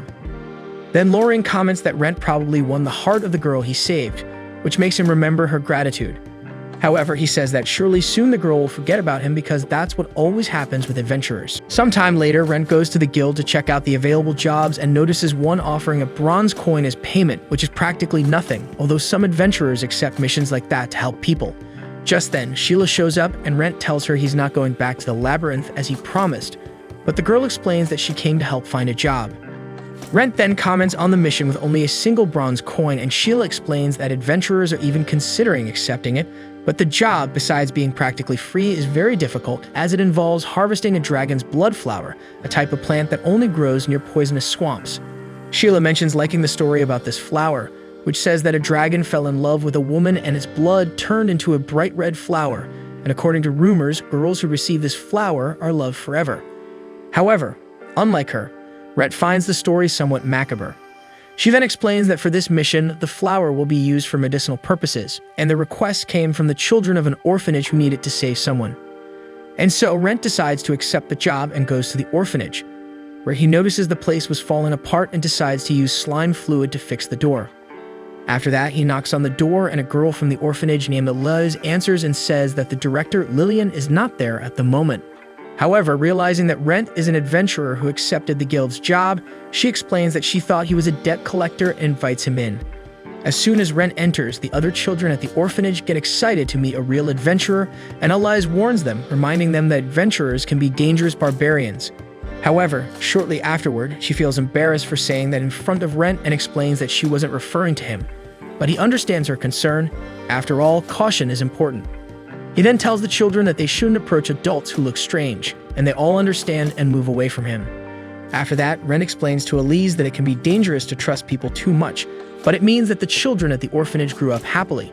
Elise gets excited and says that the director, Lillian, is an incredible woman, but then she apologizes for the way she spoke. However, Rentt says he doesn't mind and she can express herself however she wants. Then he takes the opportunity to introduce himself to the girl, explaining that he's a bronze class adventurer. Elise is surprised as it was already difficult for any adventurer to accept the job, let alone someone above the iron class. Rentt notices that she knows a lot about adventurers, and the girl explains that she was the one who made the request to the guild. Then Rentt explains that it won't be an easy task because it's very difficult to find a dragon's blood flower. Elise explains that she is aware of that but needs the flower, and since it's not found in almost any store, even if it is, it will be at an extremely high price, she decided to trust the Adventurer Guild. Rentt asks her to explain why she needs the flower, and Elise asks him to keep it a secret, and then takes him to the orphanage's director, Lillian June, a priestess who was bedridden due to an illness. The woman thinks Rentt is at the orphanage to help the children clean the basement because it's common for monsters to appear there, and so it's not a safe task for the children. Later alone, Elise tells Rentt that Lillian's illness is called malaccumula, which was caused by her divine energy not being strong enough and causing a reaction that made the evil energy accumulate in her body. Rentt explains that he didn't know about the existence of this illness, and the girl continues to explain that this won't end Lillian's life anytime soon, but only a special remedy can cure her, and for that, it's necessary to have a dragon's blood flower. Furthermore, Lillian doesn't know about the illness because if she knows how serious it is, she will ask another priestess to take over the orphanage and accept her sad fate. So Rentt promises that he will get the flower to cure Lillian, leaving Elise very happy and surprised at the same time because she was sure no one would accept the job, and explains that she was even willing to become an adventurer to go after the plant. But Rentt makes the girl realize that idea was impossible because she didn't have time to learn to be an adventurer, although it's not necessary since he will get the flower for her. But first, he decides to eliminate the monsters from the basement. Curious, Elise follows him to see the adventurer in action, and the two find a nest of Puchisuri, creatures similar to rats.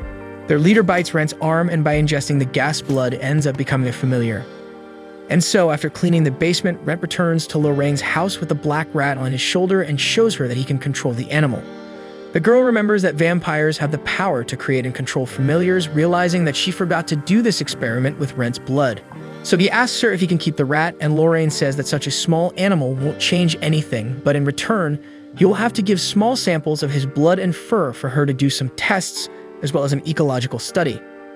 Later, Lorraine approaches her finger to the rat, asking what he should eat, and the little one attacks her finger, making her realize that the animal feeds on blood, just like Rentt. Then Lorraine asks what the rat's name will be, and Rentt says he thought of Blackie because of its color. But the girl finds the name unoriginal and names him Adel, which means noble in the ancient language. The rat really likes his name, and Rentt explains that although he doesn't know how to speak his language, he knows what he's thinking, feeling a little jealous when he sees how his familiars seem to like Lorraine more than him. Rentt stays awake all night since as an undead, he practically doesn't need to sleep, which made him initially consider not leaving the labyrinth, but he realized that people would be suspicious of an adventurer who never needs to rest.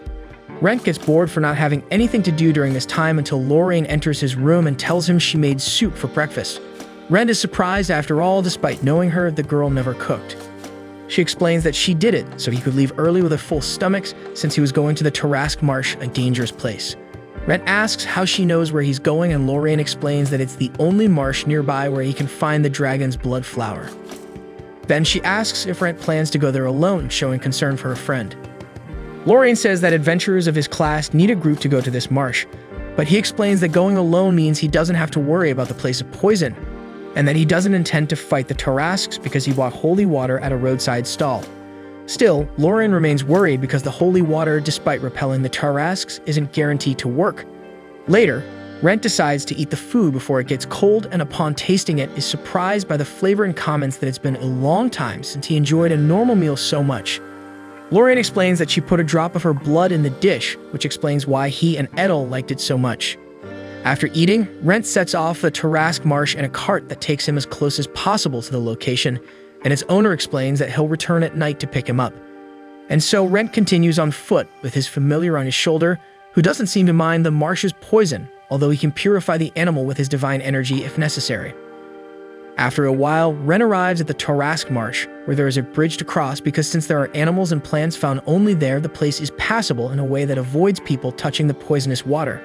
As soon as he enters the marsh, Rentt is attacked by a group of goblins, and although the monsters found in nature are stronger than those in the labyrinth because they use weapons and fight in groups, he manages to deal with them all easily. After knocking down all the creatures, Rentt complains to Adel for not fighting and realizes that the little one was feeling like the master between them.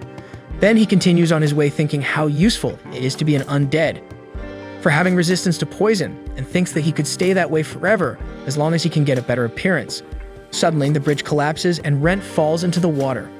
Fortunately, his familiar manages to escape and remains safely on his shoulder. At that moment, a creature approaches the adventurer, and while he fights, Adel takes advantage of the moment to have a small meal. Afterward, Rentt emerges from the water and wonders if all vampire familiars are like his. Meanwhile, Sheila goes to have lunch at Lorraine's house, who gives her the soup she made for Rentt.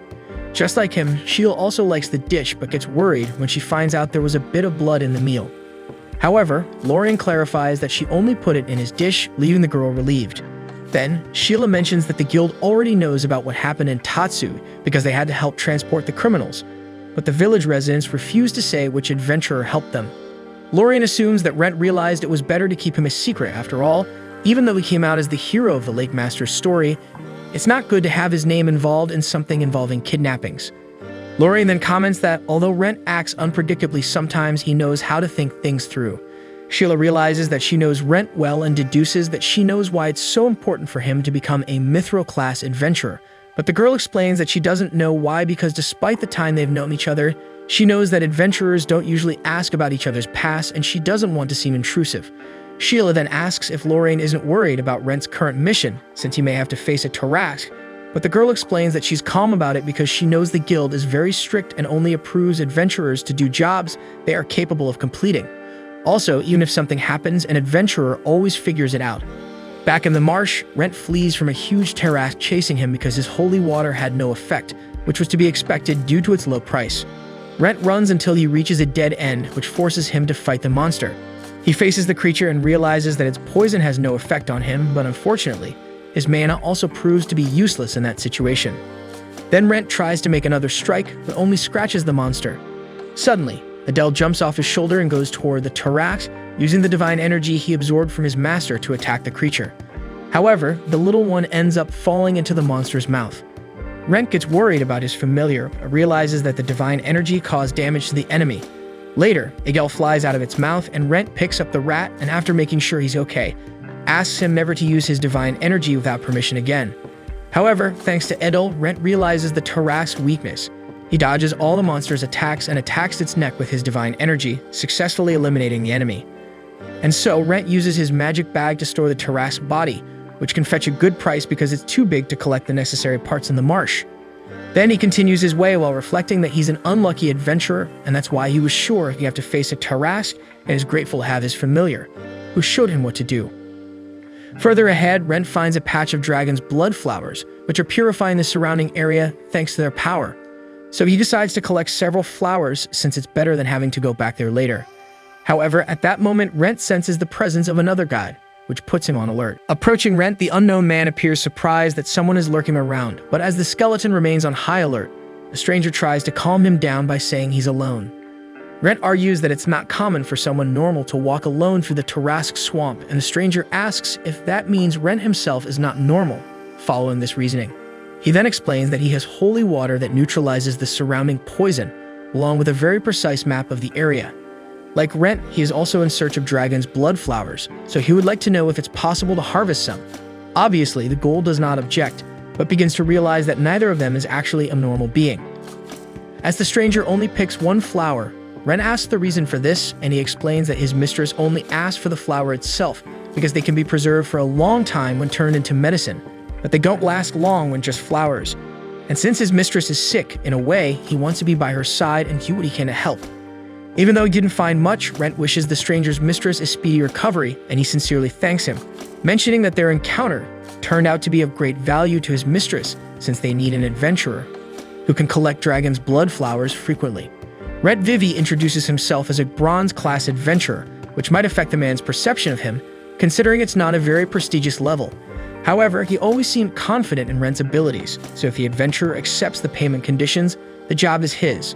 Before leaving, the stranger introduces himself as Isaac Hart, and as the adventurer accepts the proposal, he states that he will introduce his mistress once everything is settled. Afterward, Rentt returns to Malt, and the carter is surprised that someone has returned unharmed from that swamp, which is not very common. In response, Rentt teases the man, saying that his mask serves to hide his real identity, and that he is actually a mithril-class adventurer. Hearing this, the transporter laughs and says he will even give a little discount next time for the hero. Soon he reaches Sheila and returns the magic bag, asking her to dissect the monster inside. Sheila is surprised that he defeated a monster and ends up commenting on it loudly, so Rentt reminds her to keep it down not to attract attention, and they proceed to dissect the creature. Rentt learned the basics from a hunter when he was in the village, but prefers to pay a specialist to do the job he doesn't know since monsters offer various materials when defeated. Therefore, along with Sheila, they hand over the Tarask to Dario, and the expert begins an eccentric process to dissect the Tarask, throwing the material into a room full of green crystals and poison, which conjure the giant creature in the middle of the room. Dario assesses the good condition of the monster since it's rare to see this species without damage to the shell. Due to its size and the exhaled poison, this beast is usually hunted from a distance, so it's often constantly injured even if not actually killed. Later, Dario asks if Rentt finished off the Tarask with a single blow given the creature's impeccable condition, and the skeleton tries to play humble and downplay this fact, saying he didn't have time to apply more blows. Finally, he asks if this Tarask is worth some money and if Dario can take care of it for a while, and the specialist confirms the quality of the product and promises that the adventurer will be well rewarded. Before returning to the orphanage, Rentt thanks Sheila for her company, and the girl opens the ghoul's eyes to the fact that he has proven to be much stronger than before and could easily advance to the next level, this time trying to enter the silver category, considering he defeated a huge Tarask effortlessly. Reflecting on this alone, Rentt does feel stronger, but something inside him makes him feel strange when he thinks about it. For example, that stranger in the swamp, Isaac Hart, doesn't seem like an adventurer, but he appears to have the power of someone in the silver or even gold class, unlike Rentt, who only uses his undead condition to gain an advantage. Therefore, his strength comes from the fact that he has become a monster, and it's as if this power doesn't really belong to him. Still, even though he wants to return to being human, Rentt Faina fears that he will go back to being exactly as he was before, a frustrated adventurer with little potential. After all, it has been 10 frustrating and fruitless years struggling daily to reach the end of all this time and realizing that he never even moved forward. Considering this, perhaps it's not possible to reach the mithril class without his undead form. The next day, he arrives at the orphanage's door, but ends up breaking the knocker with his hand once again. While fixing the accessory again with his slime fluid, he comments that it's perfect, and at that moment, Elise arrives and asks what's so perfect. Surprised, Rentt turns around and replies that he was talking about the mission, and the girl is impressed with the adventurer's speed in performing such a complicated task. Inside the orphanage, everyone admires the beauty of the dragon's blood flower, impressed with its flawless state. Rentt asks why this wouldn't be more common, considering that the hunters responsible for bringing these flowers must be at very high levels and able to handle the plants with care. However, a guide points out that the swamp doesn't give adventurers much chance to harvest the flowers with the necessary care because the Tarrasque attacks are frequent. Next to the undead, a healer introduces himself as Umberto and praises the adventurer's strength for bringing the flower intact. Then the other guy introduces himself as Norman, the herbalist, who is happy to be able to make a medicine for malaccumulate with such a quality ingredient. Moreover, he would like to use the rest of the medication if there is any left because other people may need it, and the girl doesn't oppose this noble cause. Seeing that, Rentt doesn't hide and offers other flowers he had with him, as long as the herbalist makes good use of them. Everyone is amazed that he has these relics for free, as they would be worth a fortune, but Rentt insists on being able to help. In return, Umberto offers help for whatever the adventurer needs. Later, while Edel spends time in the basement with his former companions, Elise formalizes that Rentt's job has been completed and says she has no words to express her gratitude. After all, if he hadn't appeared, she would have had to become an adventurer to search for the flower alone, which probably wouldn't have worked out. However, the girl shares that she's even more excited now to become an adventurer, wanting to help people just like Rentt. Following this, Elise thanks him again and mentions her desire to contribute in some way, but she imagines there's nothing a girl like her can do. Nevertheless, Rentt says that there are times when he also needs help, and when that day comes, he'll seek her out, leaving the girl overjoyed. At this moment, Edel appears and says something to Rentt. The adventurer then informs Elise that Adel's henchmen, who live in the basement, will take care of the area to keep away the small monsters that appear there. She thanks Edel and wonders if she'll also be able to tame monsters when she becomes an adventurer. Rentt advises the girl to start training early, explaining that the guild offers classes, and he can also train her when he has free time. Elise is thrilled, and Rentt continues, suggesting that she should also learn magic since she possesses mana. However, this reminds the girl that she doesn't have money, and the classes are usually expensive. Rentt then reveals that he has a friend with nothing better to do who can teach her magic, but Elise declines, feeling she can't accept so many favors. Due to this, Rentt offers to lend her the money without interest, allowing her to pay when she starts earning as an adventurer. However, Elise accepts the proposal with the condition of having interest, sealing an agreement with him. In the evening, Rentt has dinner with Lorraine and reveals that he promised she would teach magic to the orphanage girl. His friend says she doesn't mind giving her lessons but seems offended by Rentt implying she has nothing better to do. Rentt apologizes for his choice of words, and Lorraine comments that he doesn't understand how young girls feel.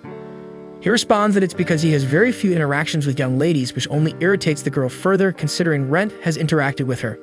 Lorraine thinks it might be a good idea to test the extremely powerful spell she recently developed and experiment on the resistance of Rentt's undead body, who quickly realizes the foolishness he's gotten into. He tells Lorraine that she's a beautiful young lady and starts describing her beauty, even comparing it to the fairies created by the goddess of beauty, making the girl wonder where he learned to speak like that. She asks if he says this to all the girls, and Rentt quickly denies it, claiming he only spoke his mind. Lorraine is surprised to see that Rentt's words weren't just empty compliments and quickly leaves to get more food for him, using it as an excuse to be alone and recover from the effects of his beautiful words. The next day, Rentt leaves Edel sleeping and goes to the guild, where he meets Sheila, who calls in for a private conversation.